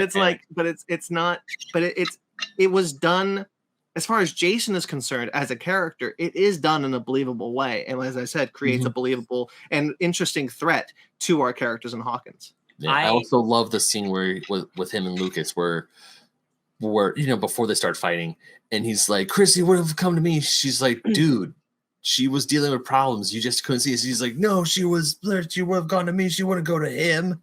It's like, wow, very self-centered. Because he created an idealized version of this woman that died. Because again, that's what this kind of grief can do to you. When such a tragedy happens, you are looking to blame someone, and it created such an interesting ideal within Jason. And Jason is looking at this thinking, as time goes on, he'll start thinking like, we would have gotten married, we would have had kids, we would have had this thing. She was perfect. That when someone dies who you already love, you put them on even a higher pedestal because you now think about what has all been lost. And so that's what has worked him up into this thing. And it's not helping the fact that more people keep dying. I quite like that. I think I vocalized that. Ryan, you've been trying to say something for a bit though. I think the drama, again, like when they're like three plan attack is happening, and Max and Lucas go into the attic and like they can't find Vecna, and then Jason comes in and like the whole plan gets screwed up. I think it's just some incredible drama. Like I was fully on the edge of my seat when all that, the stuff with Max especially, like I was like, they will kill this little girl for the drama. They will absolutely do it. It will be tragic, and it'll be like, It'll be so sad, and it's almost even worse what happens to her because she still makes it out of there. Damn it, Elle, you had to keep her alive, that poor girl. Just like, again, besides like the 45 minutes of half of our characters disappearing, I was just so enthralled. You're right. I loved you brought up, Brandon, like the human fight between Lucas and Jason. Like that's as real as the stuff with Vecna. Like I was scared. I was really scared Jason was going to kill Lucas. And like that would have been like if the only death was a human fight instead of like all the cosmic shit happening, like a human on human death, like that would have been so real. And again, it would have worked, and I'm glad it didn't. Like I don't want every character to die or anything, but like I was scared for everybody. I didn't know. I felt the stakes were so real for everybody at that point. Especially not Lucas now that he finally got like an arc. Yeah. I'm like, you're doing something, buddy. Yeah. Yeah, I really like the plan that Elle has to piggyback into Vecna's mind, and that's how they piggyback into from Vecna Max's mind. I like the mind battle. I think that's all a lot of fun. I like Max's plan of like, if he comes for me, I'll just hide in a good memory, and he hides it, and she hides in the memory of the dance until Vecna finds her. That's such an interesting, and as you said, Ryan, like you're always on the edge of your seat because once you see the man, by the way, that's some Stephen King shit. When the balloons pop with blood. Oh yeah. Yeah. It's literally referencing it. Brilliant. I was, and I felt the same. I didn't feel like, oh, that's from Stephen King. I felt terror. And that's what I think is so good about the moment is I felt like, oh shit, Vecna's found her. He knows what she's doing. Yeah, he knows what, and so like I was on the edge of my seat every single time we were with Max or Lucas. I was on the edge of my seat. Good stakes, good kind of building of tension, good stuff. Quite honestly, like all over. Yeah. Max being in the dance, and then the dance being encroached by the upside down, like in Vecna, like really impressive, like visual effects. Like Vecna, who is mostly practical effect, like don't forget that's also a bunch of CGI there too. Vines don't move by themselves, y'all. Give those people some credit. Just like I love it. Like I just every time Vecna's on screen, I'm like, I love this guy. Like I think he looks so cool. I think he's so menacing. Him just doing the slow, I'm gonna get you, Max. Like I love it. I loved every second of it. And then Elle shows up and they have a force battle. Big fan of it. I love force powers. Big Obi-Wan and Stranger Things giving me my force pushes. Yeah, I like that too. I'm gonna rewind a little bit to the first of the two episodes. Mm-hmm. So where they're forming their plan, where they steal the RV, someone's home and their vehicle at the same time. Mm-hmm. And talk about, so did everybody think it was going to be Steve? Because everybody probably thought it was going to be Steve. Oh, right? Who died? Yeah. No, I don't think I ever... He's doing I had this dream. Yeah. Take a car like this, drive around with our 6 kids. Like, I did think... the country. I could see it. I did think for a moment, I think perhaps I had a moment where I was like, oh, could they? But I actually think Steve in this season had plot armor. I was more convinced about Eddie when they got to. I thought Eddie was a given. I don't think they were going to kill Steve and Eddie though. Eddie was a bummer, but like I thought it was a given. Honestly, when we got to now I'm going forward, but like when they're walking through the upside down and Steve and Nancy and he's talking about her giving him the thump on his head, then I went, oh shit, Nancy. It's Nancy. That would be wild. Oh no. I honestly, and then you have Jonathan and Steve at odds again. For the most part, I really did think anybody could die. I was convinced Eddie was gonna go just because like I felt it in the room, and like he's such a good character, especially after his like power solo. I just felt it. But I was convinced anybody could die because like the final season is the final season, so they can have whoever's left, and that's the final season, right? So it's like, man, like I really felt the stakes for everybody. Like I didn't. I was pretty confident Dustin was safe. Yeah, probably. Yeah. I thought Dustin for sure. That's why I also thought Steve was safe, is because I figured that Dustin would be safe. Yeah. To be fair, I felt like the whole season they were projecting some Steve shit where I was like, could be Steve. Yeah. That might be like that might just be fear. because I'm like, that's like the one guy I Yeah, don't not want to Steve. go is Steve. I could Yeah. lose almost everybody else Yeah. but Steve. I really like Eddie's death. I'm honestly I'm mixed on it. Yeah. Just because we just previously got a scene where Steve had to fight off a bunch of bats and he was totally fine. And he got help and stuff. And I'm like, I feel like there could have been. I think it's the I didn't run away thing, because he hasn't been running away. He's literally been being a hero the last couple episodes. Yeah, you didn't need to say it. You didn't need to say it. That's for the audience of like, hey, make sure you know I didn't run away. I'm like, we know, bro. We've been watching it for 4 hours. I know you heard this too, but the Ringer brought it up and I thought it was a good point. There's the part where like they have Dustin and Eddie both being like, you know, we're not heroes. And I'm like, I agree with what they said, which is sure, Eddie, but Dustin is a hero. Dustin has saved the world 3 times. Dustin doesn't need to say that about himself. Why is he putting himself down? Yeah. Dustin freaking had to sing the Never Ending Story theme song to save the world. That kid is a hero 3 times over.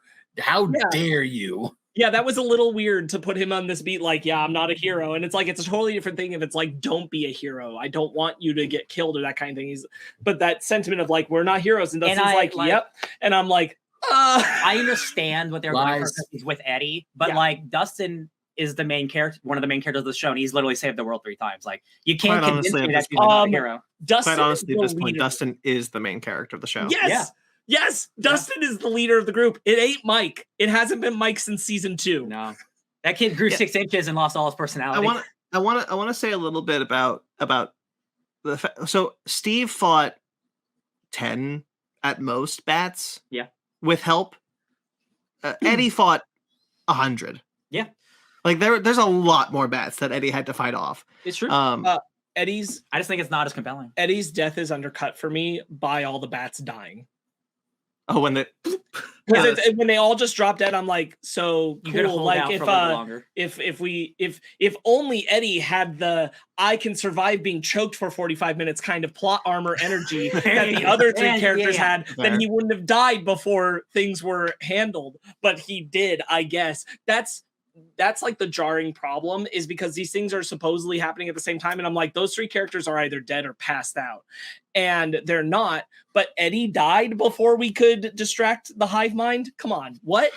I won't push back on the Eddie thing at all, because I agree with, agree is a strong word. I don't necessarily disagree with with everything you're saying about Eddie's death. For me, I will only say it worked very much for me.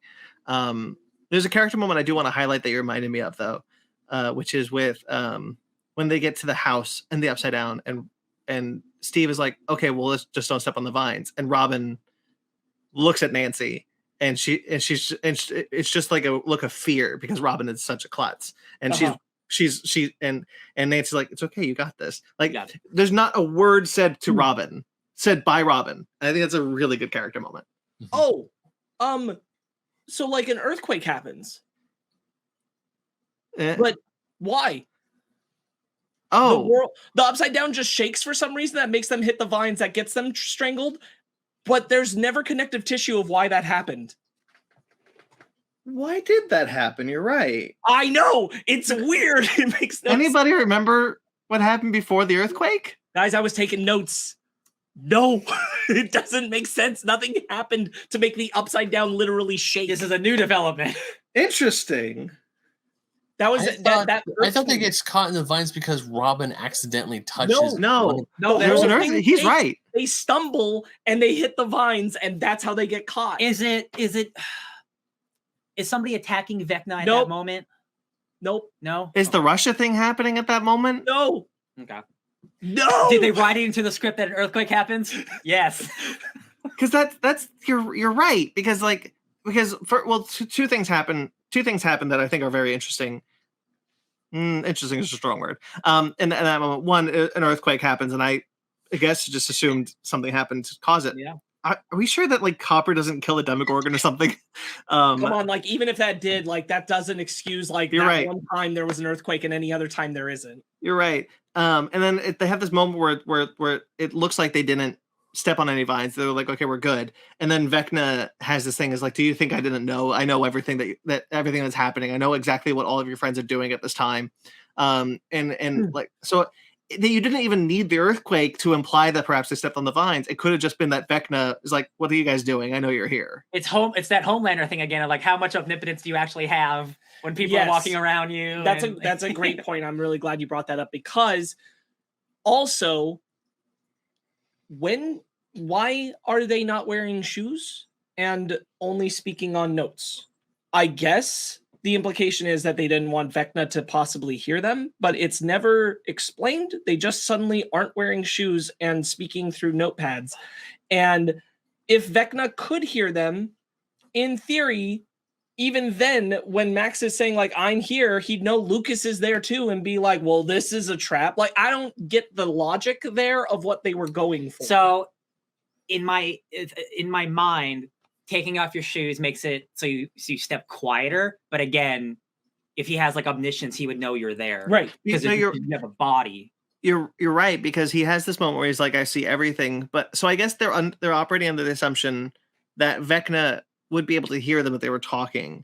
Maybe Because they don't have that knowledge, yeah. Because we know that if you're close to someone in the Upside Down, you can communicate with them in some way. It's just also weird because they don't mention it. They're just suddenly barefoot and doing that. And I'm like, I know you heard them mention this on The Ringer too, and we did it when we were watching it at where I was, of like, did we miss something? Why are they doing this? I just assumed. I guess it's like so Vecna can't hear them, but I'm like, to what end is that functional? Like, once you have his attention, he'd know that you're there. Like, even if he knew beforehand, the thing you're trying to do is to get him to go upstairs. You start shouting at him to engage him anyway. Like, I don't know. I think it's just to have that cute moment about going through the movies. Yeah. There's no, like, I guess, there's no real, like, if I had to guess, which is a cute moment. It is. I think the characters think that if they don't talk, Vecna can't see them or hear them, I guess. But like, we don't have enough information of how much they know, I guess. Or how Vecna's awareness really functions. Yeah. It's not clear. That's true. Yeah. Because that would have been because if you take out the earthquake, that would have been a good reveal, like a terrifying reveal. If you're just like, okay, well, if we're walking around here near Vecna and he's up in the Upside Down, he can hear us. Okay, so we'll be quiet, we won't talk, blah blah blah. And then they're like, okay, if we don't step on the vines, he can't see us, he can't know we're here. Okay, so we'll skip the vines.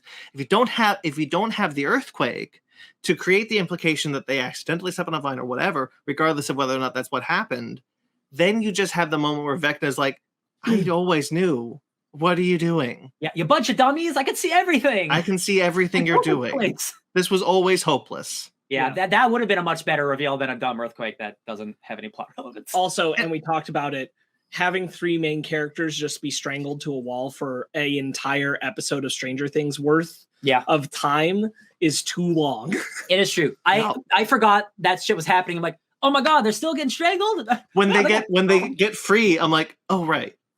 I was like, how long is this episode? Jesus. Welcome back to the show, guys. They clearly needed, they were right there, and so they were like, well, we gotta delay them. And I'm like, I guess, like, I almost would have rather you didn't show them, so we were just like, these things are happening at the same time, and there's a lot more to catch up on what's happening here than what's happening with them.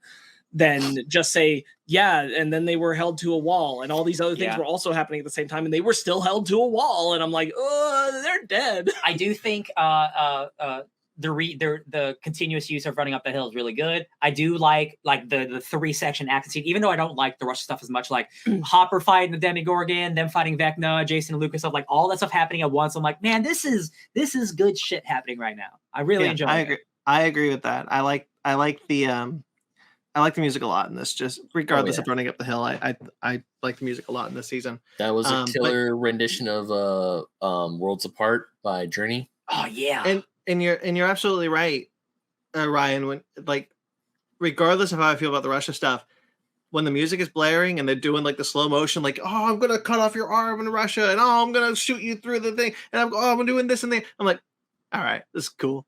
This is kind of partially the thing where we were talking about the Russia stuff, that I'm like, all that should have clipped along quicker, so that when we get to that sequence where it is the stakes, like, I don't mind cutting between Lucas and Jason and Max and what's happening there, and where Vecna and Elle and Max are in Max's mind, and the 3 people being strangled. I don't mind cutting between those 3 in that sequence as we're waiting for like the hive mind to get distracted and Eddie fighting the bats. Mhm. But if you're throwing in the Hopper and Russia stuff too, the only thing we should be cutting to is him doing the sword battle with the Demogorgon, not him also luring the Demodog at that same moment, him also getting nearly killed Bob style, him also getting saved by Joyce, him also still run. The fact that all that was also getting cut to while these beats were happening, I was like, I don't care. Yeah, sure. Like I care, but I don't care. Like we're doing something else right now. And I think you could have clipped through those a lot quicker. Sure. It must be awful getting eaten by a Demodog because you're just kind of getting like scraped a bunch. No, This is really all that's happening is you're just getting scraped a bunch. That must be awful. So many teeth. Just torture. Too many teeth. The shadow. I really like all the way back at the beginning of this chunk of episodes when Nancy's still being shown things by Vecna and Papa acknowledges her in the memory. Mm-hmm. Oh yeah. He's like very, very Freddy Krueger stuff that they were doing there. It's real nice. I forgot that when the episode started and Nancy's telling the memory, I'm like, oh right. Mm-hmm. Yeah. I'm back. I'm back with you. I remember now. There's the great moment of like they can't find music for Nancy. It's like, do you have any like ABBA or David Bowie? He's like, bitch, this is music. Yeah. Eddie's so good. Oh, Dustin in the 2 days later scene. One of my favorite moments is Dustin. I have two favorite moments in the 2 days later sequence where Dustin has he tells Eddie's uncle.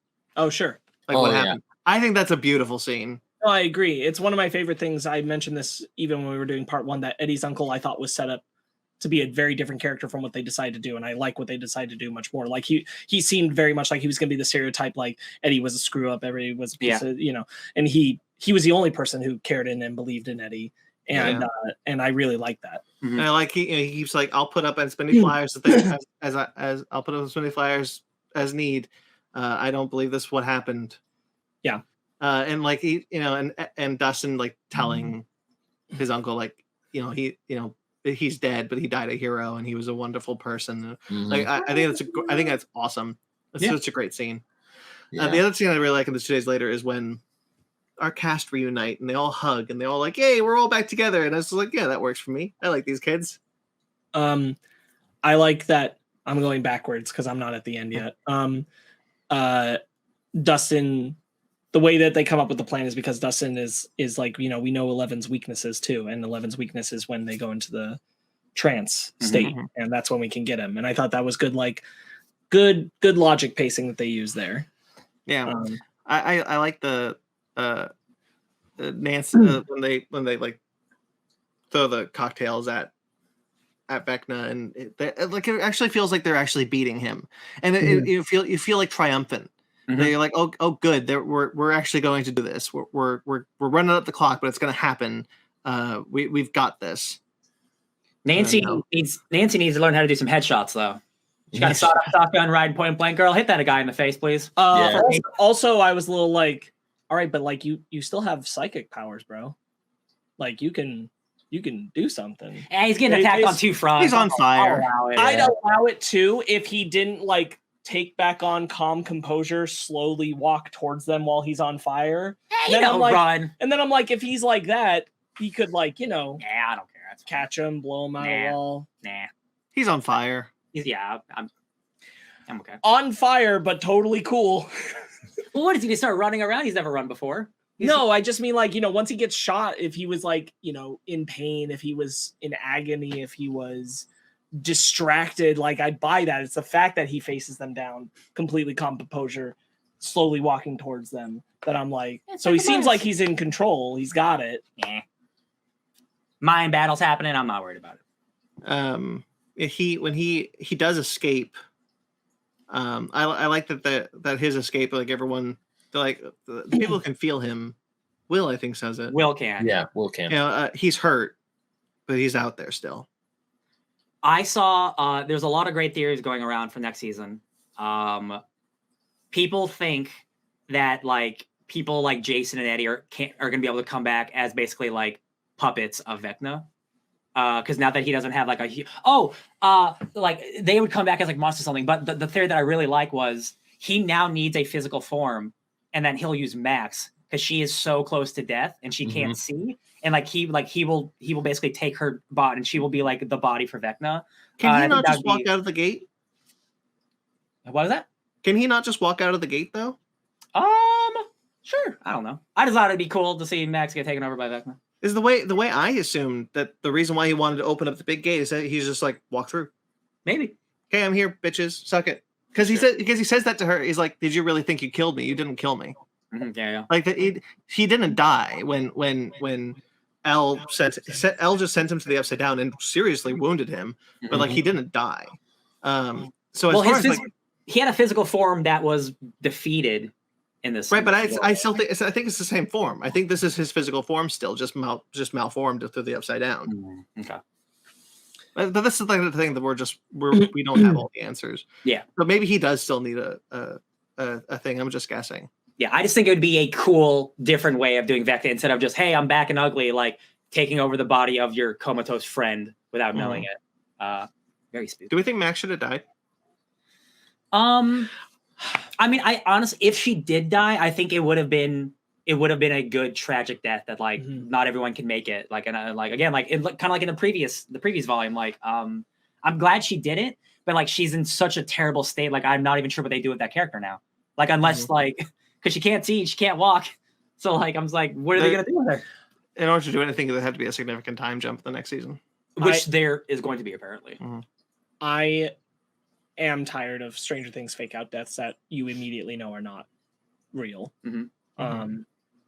Hopper last season and now this, I'm like, kill him or don't. Like, you know, I think on some level I want more Max. I love Max and I love the actor playing Max. I feel like I would have rather they either saved Max or killed Max rather than leave it in this space. I think the only way that right now that I feel like I'm confident about going forward with it is there's this idea that because Vecna absorbs things, that Vecna has absorbed Max and 11 has to get Max out of Vecna and back into Max's body as an idea. And if that's the idea of what they're doing with it, then I'm more open to that. But this, like, we're just going to leave Max in a nebulous space. I'm like, just like, do it or don't. Do it or don't. That's why I think whether it's, I actually like that idea too. Like her soul is basically trapped inside Vecna. Yeah, because they can't just leave her in a coma. She goes into her mind to look for her. Yeah. And finds nothing. And so like the theory seems to be that it's because it's in Vecna. And if that's the case, then I'm probably going to come out more positive about this when season 5 comes around. Yeah. But right now I kind of sit at like, do it or don't do it. Like, I don't like this nebulous bull of staying in this space. I really like Max. I did want to highlight some things. Max, can I say how I felt about her death? Yeah, sure. Unless you would rather I didn't.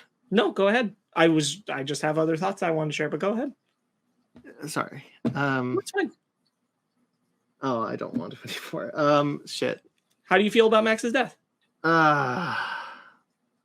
Sorry, Ben, you go. I need to calm down for a minute. Okay. Matt, the whole scene with Max's death, I'm kind of glad they didn't kill her, to be perfectly honest. Yeah. It was definitely one of those things where, you know, when she does get caught by Vecna and her body starts contorting and it's like, holy shit, are they actually going to do it? Are they actually going to? That was so rough to watch. It was hard to watch. And then when 11 does the force push, stops Vecna before he can get the job done. And hearing Max talk to Lucas with her eyes all broken, and it was like that was rough. Part of me breathed a sigh of relief that she is okay. But also, yeah, I kind of do like the theory that Max's air quote soul is in Vecna. But at the same time, I do feel that if she did die, it would have been a great driving force for Lucas and for 11, especially 11, to go and find Vecna and finish him for good. Yeah, I do have faith. Like I don't think they would just put her in a coma. Like I have, especially with how good of her character she's been throughout this entire show. Like I have a feeling like they have a bigger plan for Max. That it's not just going to be we're taking her out for now. Because like that's so disrespectful to the character. I think after everything she's been through. So like I do have faith that the soul stuff, or I think it'd be cool if like she turned into a villain. I think that'd be cool. Both options are great. I just don't think they're gonna leave her in a coma. No, I don't think that. Yeah. I know. I understand. Like where we're at now, it's like it's in a bad place. But like I have faith they're gonna do something with that. Mm-hmm. I agree, Ben. I think we all agreed that the watching her die was really hard.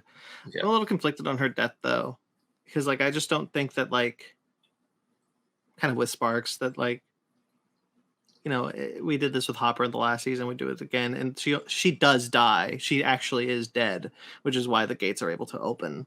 Yeah. And I just don't know. Like, I like the character. My like for the character makes me want her not to die, but also you already killed her, so why walk that back?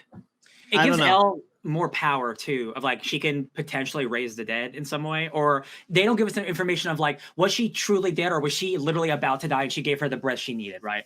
Either way, like Elle's bringing her back from death in a way. And I'm like, so is that something we're gonna like rely on like in the Rise of Skywalker now, where like she can just bring people back from the dead? Because like I don't need that either. Well, she pulled a Neo, right?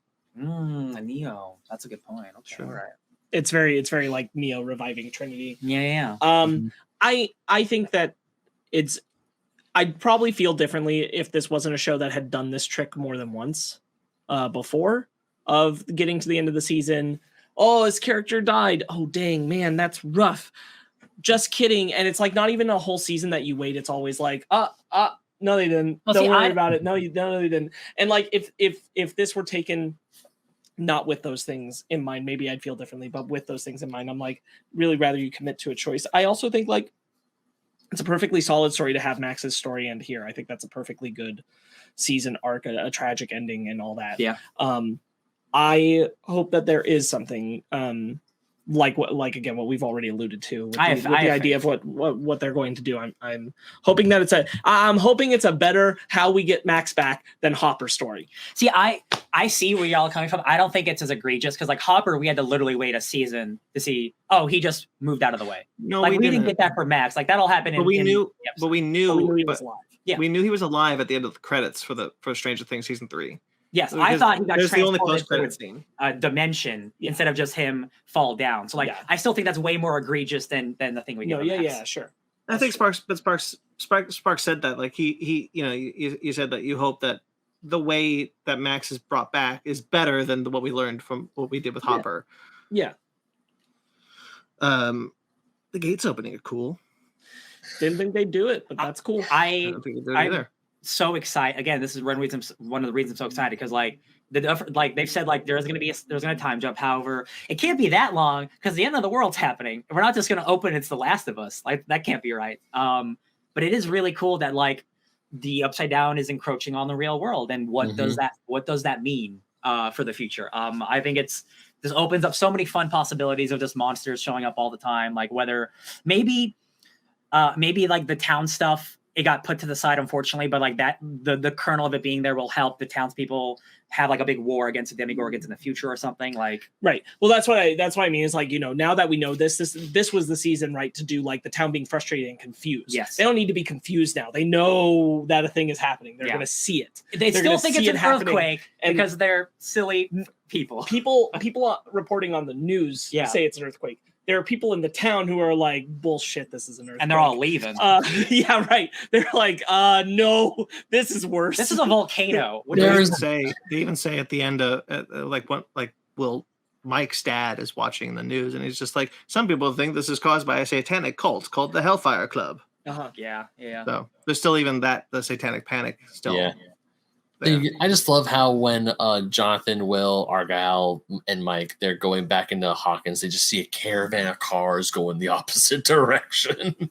Yeah, I like I really appreciated that, like, as Sparkz said, like, I didn't think they would do it.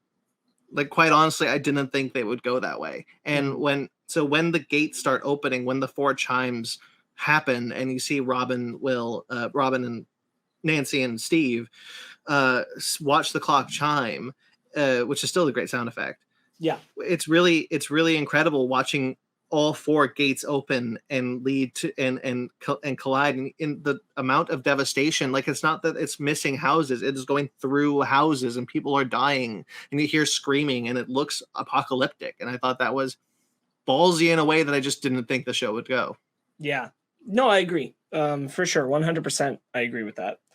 It's a great visual. Oh yeah. I want to talk about a couple of other things that we get in like the 2 days later epilogue, but real quick, I want to bounce back on Max and just say, I think Max's being honest about Billy moment is really good. Mm-hmm. I thought that was just a really good, like, again, that actor just nailing it this season. I love Billy showing up for small moments. I appreciate that always. Yeah, I think this time, the last time we saw Billy was when Vecna was like taking on the appearance of Billy, and I think that they actually did get the actor back briefly for that moment. This one is entirely, I think, lifted from season 3, the moment where he's when they tried to catch him. Oh, that's okay. Which is fine. Is fine. I think it still is like, that's a memory, and Vecna's using it against her and everything. I thought that they reappropriated that footage. They shot it well, so it looked new for me. Right. They reappropriated that footage very well, because like you do see a shot where like he's on the inside, and I'm like, that's the locker room closet that they tried to trap him in. But that is a memory, and Vecna's using it against her. I do think like the way they armed Billy against her was really good. Yeah, absolutely. It's a little weird. It's been weird this season. We said they explained away sometimes, but like the lack of communication between our California gang and the Hawkins gang. But now we get to the 2 days later, and they haven't talked in 2 days. The 2 days thing is so odd to me. Yeah, like I feel like it is such a weird. Like we could like. You have payphones. What was that? There are payphones. Yeah. I like the scene with Dustin and the uncle. Like I like the reunion, but 2 days later, I feel like after 2 days, like so much stuff should have happened. So many people should have talked by now. All of this wrap up should have been happening, and I feel like it's like the wrap up that makes weird. sense. The wrap up that makes sense is Hopper and Joyce getting back. Yes, and like people reconnecting with them. But like as far as like the Hawkins kid gang and the California gang meeting up with each other and being like, "Oh, you don't know about Max?" And it's like, wait, how has this not been discussed already? Yes, I found that kind of weird. Because like at some point in these 2 days, if they're driving this truck, they would have stopped by a payphone. They had roadside payphones back then. You just drop by, put a quarter in, call up Hawkins, be like, "Yo, what's up?" Mm-hmm. Shout outs, like we didn't talk to her about her at all in this section, but Erica was also great. Oh, she's always in this story. I really liked her. I really like her comment about going to the army surplus. Why would I want to be surrounded by a bunch of hicks with guns? Yeah. And especially the moment when she comes to support Lucas when he's holding Max. Yeah. And he's screaming for her. I think that's really good. Or even the scene in the first episode where they're trying to tie the spears, and she's like, "You're doing it too loose," and she's like, "Hey, you were at all my games." She's like, "Except the one that mattered, I know." Oh, the scene on the hill is really good for everyone. It is. Like Dustin and Eddie have a good scene, have a good moment there, and Steve and Nancy have a good moment there. I like that scene a lot. Robin. Steve and Robin. Yeah. Eddie and Dustin's brotherly love is just so beautiful. It's so Eddie having someone that he can relate to, and like this is like my little brother, and like it's so sweet. And I love Eddie as a character. He's so great. And like we briefly talked about the coolest part in this volume of him doing the rock solo. Like Metallica rules, Master of Puppets rules. Like I definitely got chills watching that scene. Like it is 1 minute of excellence. It is just visually cool shit. I am so glad that Netflix, they like to put like little snippets of shows on their, like when you're browsing on their webs on the app or whatever, and they were putting they almost put the whole snippet. They're like right when I was going to volume 2 Stranger Things, all I see is Eddie going, "Chrissy, this is for you." I'm like, nope, skip. Yeah, go to the episode, go to the show. I don't want to see this. I want to see in the show. And now that clip's been circulating on like TikTok, Instagram, whatever. I'm just so glad I saw it when I was watching the show, because if that was spoiled for me, I would have been upset. Yeah, I agree. Yeah, the first day the Stranger Things dropped, I was like, mute Stranger Things, not getting spoiled. And it is like, it is such a good song for like the scene and what's happening, like Master of Puppets. Like it is, it is a perfect song for this. For that scene. I loved it. What's the girl that Robin likes? What's her name? Vicky. Molly Ringwald. Yeah, just Robin Part 2. I like their little scene together at the end. I thought that was cute. Sure. Yeah, Makes a peanut butter on peanut butter sandwich. it is. Do you get it? Where's the subtext? It is cute. I love Steve's little acknowledgement. Oh yeah, she's doing her thing. I love it. Yeah, Good for you, Robin. Yeah. I like them coming to volunteer and help because they're Me like too. we're like frontline people. We know what's up. Yeah, we've Yeah. been through the real shit. Good for Steve. Oh. I like Steve a lot as a character. We brought up Ted Wheeler, and I forgot to mention that I really like that Nancy's like Vecna showed me Molly and Mike, my mom, Not my dad though. dead, and like not her dad. What about your dad? Nobody gives a shit about Ted Wheeler. Well, even then, Ted Wheeler's always like, yep, this is. Oh, he's the worst. He's the Yeah. worst. He is the. I know that we're kind of. I don't know what, because I remember back from season 3 when the mom was gonna go Yeah. bone Billy, Yeah. and the only thing that stopped her. Oh my God, you're right. That almost happened. And Yeah. she stops herself because she sees her husband with their daughter, Yeah. and it's like a really cute moment. But at the same time, it's like every time I see this, like even in like episode 4 or something, when he's like, "Threaten them a little jail time, that'll get their lips to loosen." It's like, you are the worst. Listen, she's a Stacy's mom. She's got it going on. She knows. She it. is Stacy's mom. She knows She is it. a babe. She's a babe.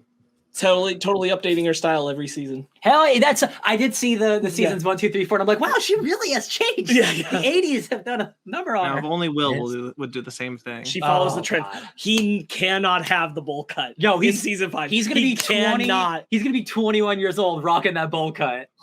I hope he doesn't have that stupid bowl cut. It's got to be a time jump for his sake, so he can get a haircut. Are we So- in the 90s? If we do a time jump?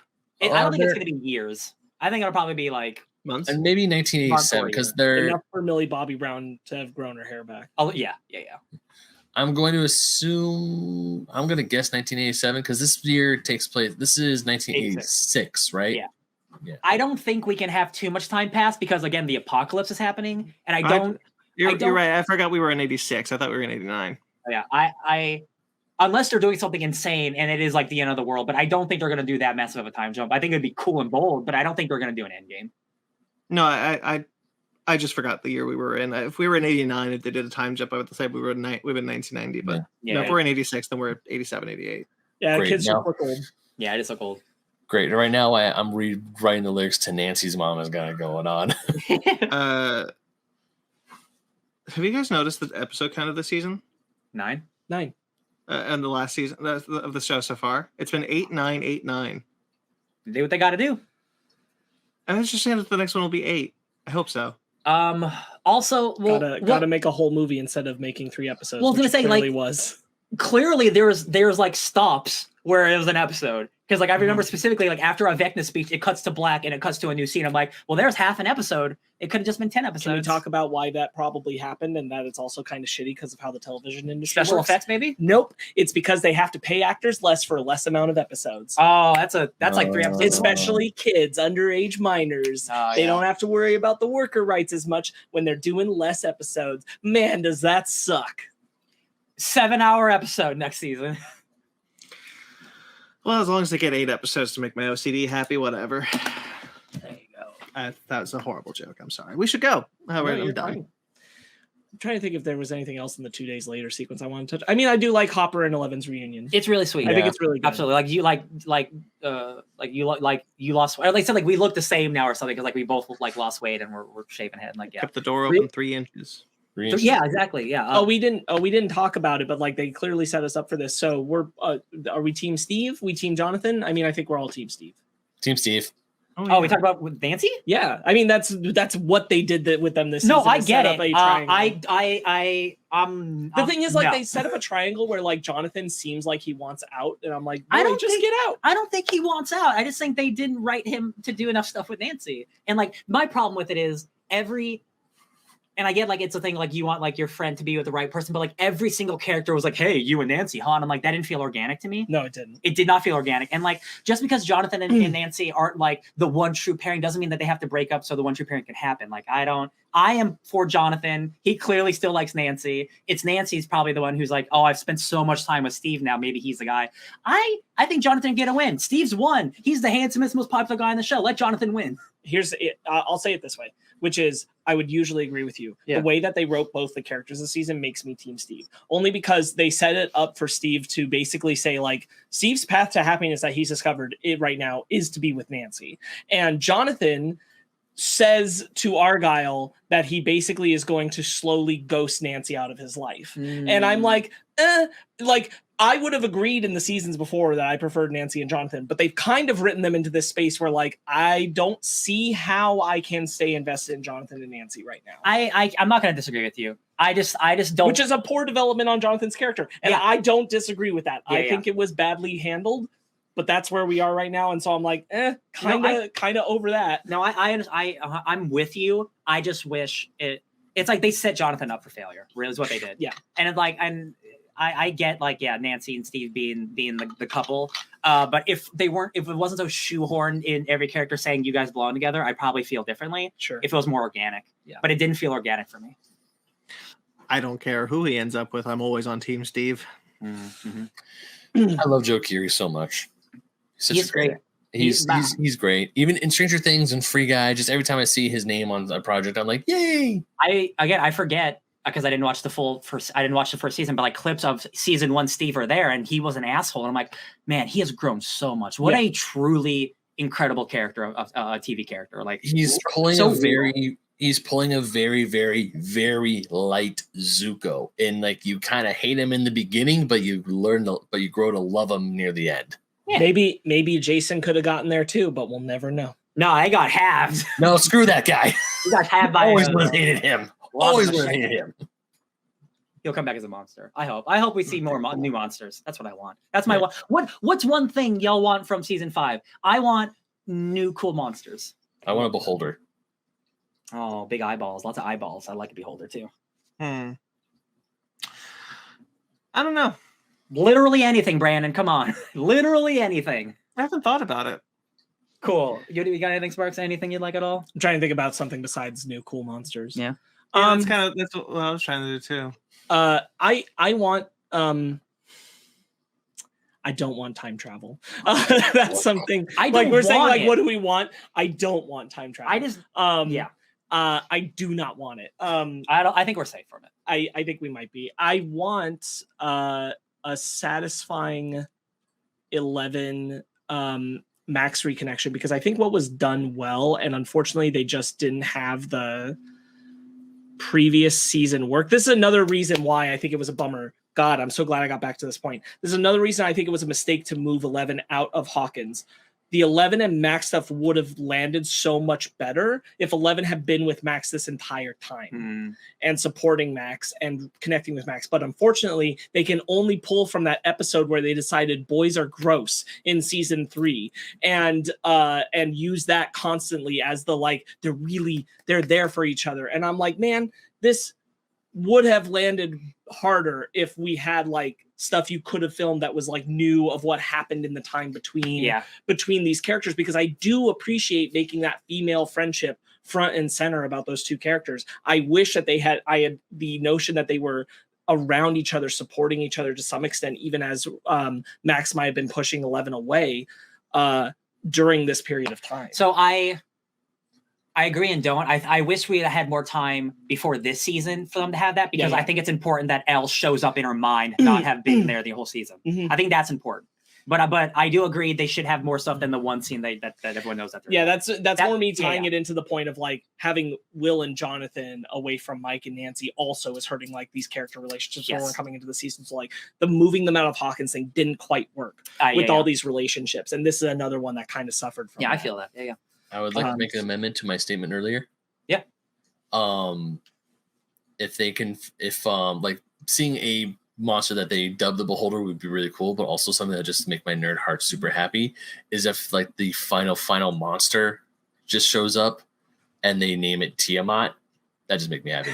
That's not happening, man. Probably not. But at the same time, if they find a way to do it, cool. But if not, I'm not going to be upset about it. Yeah. We already got Vecna. We're fine. Yeah. Will gets a new haircut.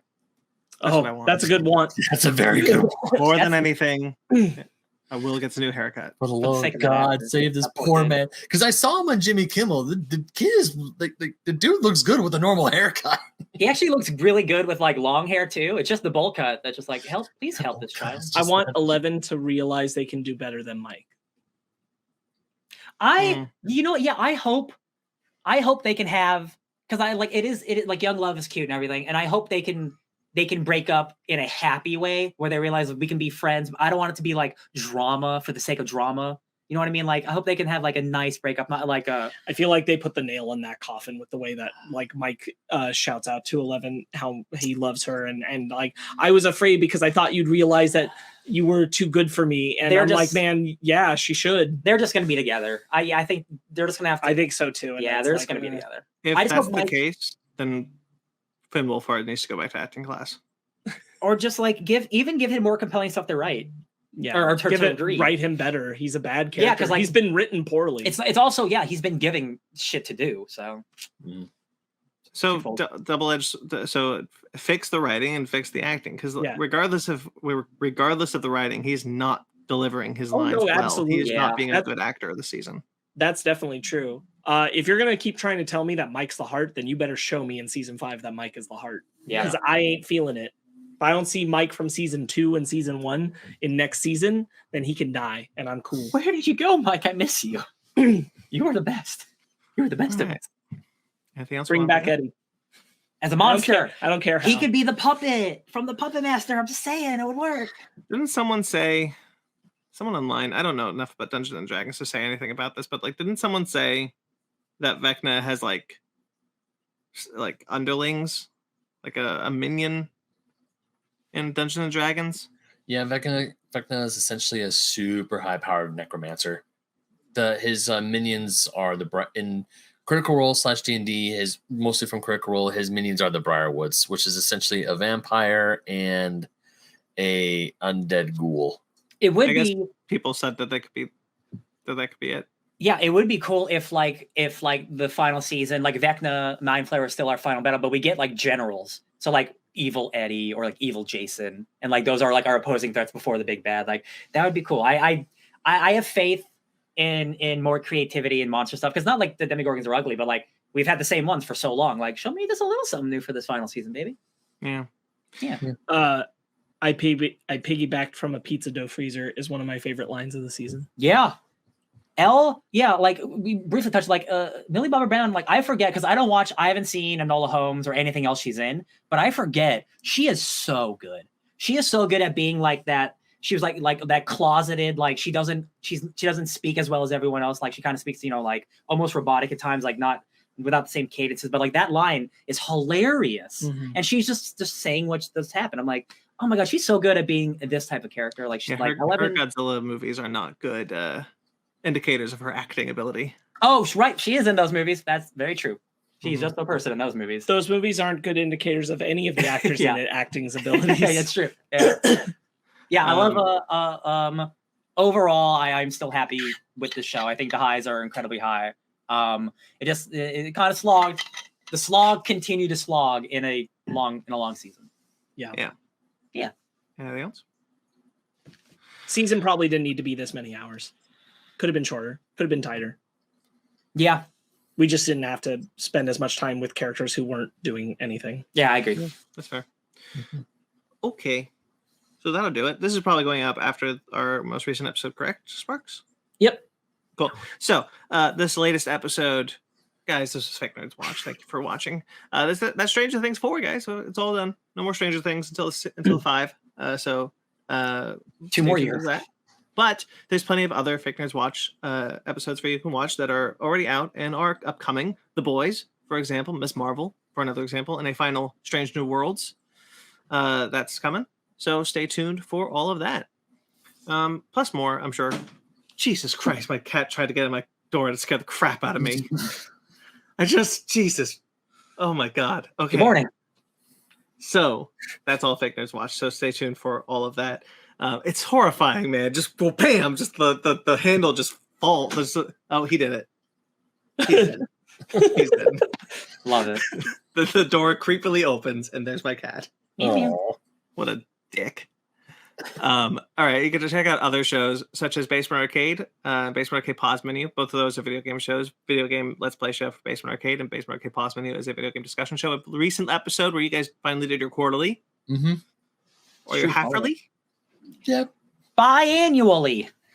So that was up now. You can check that out. You can check out Animation Station and Fake Nerd Book Club, all of which are on this channel. If you like this video and you subscribe to this channel, you dick. Oh, he just wants love and affection. Hi, buddy. Okay, you're doing this with me. Okay, so you can check out. Hi, I love this kid. You can check out our main show, our mothership show, Fake Nerd Podcast.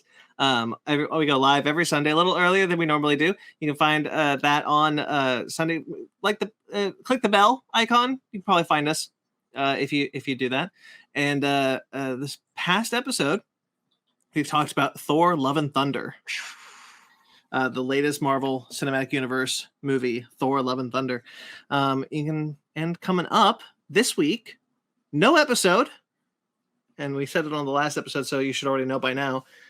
Mike Matola is returning to the Fake Nerd Podcast to do a Mike's Impossible Trivia Challenge. That is going to be in lieu of an episode. I hate this kid. That's going to be in lieu of an episode. So instead of an episode, it's going to be Mike's Impossible Movie Trivia Challenge. So stay tuned. It's How to Train Your Dragon. Watch it. Play along. Should be a lot of fun. All right. We have a Patreon. We have a TeePublic, which are linked below. You can check out all this if you want to support us financially, and you can find us on our website at fakenerdpodcast.com, where you can find all the links that I've said up now. All the shows are there. All the links for the Patreon and TeePublic, find those. All of that is linked below. Fake Nerd Podcast on all the social medias, Instagram, Twitter, and Facebook. fakenerdguys@gmail.com. I'm at BT McClure on Instagram and Twitter, and you can find me loving digital. And I also write for Screen Rant, where I've actually got some Love and Thunder pieces that are probably published by now. You can check out. I have Atomic Geekdom, where I talk about the MCU pretty frequently. The latest article is this coming week, not last week, where it is a Thor related article. So stay tuned for that. And I also edit for KaijuRamenMedia.com. Ben? You can find me on the internet at BenMagnet27 on Instagram, Twitter, TikTok. You can also find me writing for Old School Gamer Magazine, GoNintendo.com, and Fusion Gaming Magazine. My latest one is in this article I just got in the mail yesterday. So, yay. This is my latest issue, issue 33. Congratulations. Ryan? You can find me everywhere at DJ Tony Snark 616. And Sparkz. You can find me running up that hill at Sparkz Witty on Instagram and Twitter, SPARKZ Witty. You're lucky you can use it only twice. Only twice. All right, guys. Until next time I see us, stay fake nerds.